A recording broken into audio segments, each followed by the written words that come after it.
Bura Lerik rayon Bolu kəndidir. Lerik'in en yüksek kəndlərindən biridir. 3 gündür yağan aramsız qar burada hayatı iflic vəziyyətinə salıb. İşıq yoxdur burada.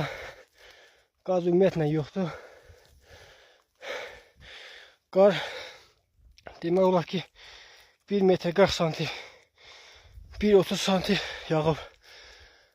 Hal-hazırda gördüğünüz vəziyyət budur. Çox çətin vəziyyətdir burada.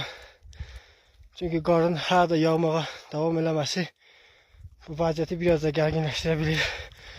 Çünki yolun olmaması, işığın olmaması daha da çətinləşdirir vəziyyəti. Gördüğünüz kimi qar sinəmə kimi gəlir. Mənim boyum elə 1.70'dir. Təxmini 40 santim var burada. Tam dəqiqlə desəm 1 metr 30 santim qar var. Gördüğünüz kimi maşını saxlamışam, maşın qarın içindədir. Heç görünmür. Bu da ev, qar çatıb evin pəncərəsinə kimi. Bu da bizdəki vəziyyət. Şükür olsun ki, hələ ki sağlıq nəfəs ala bilirik.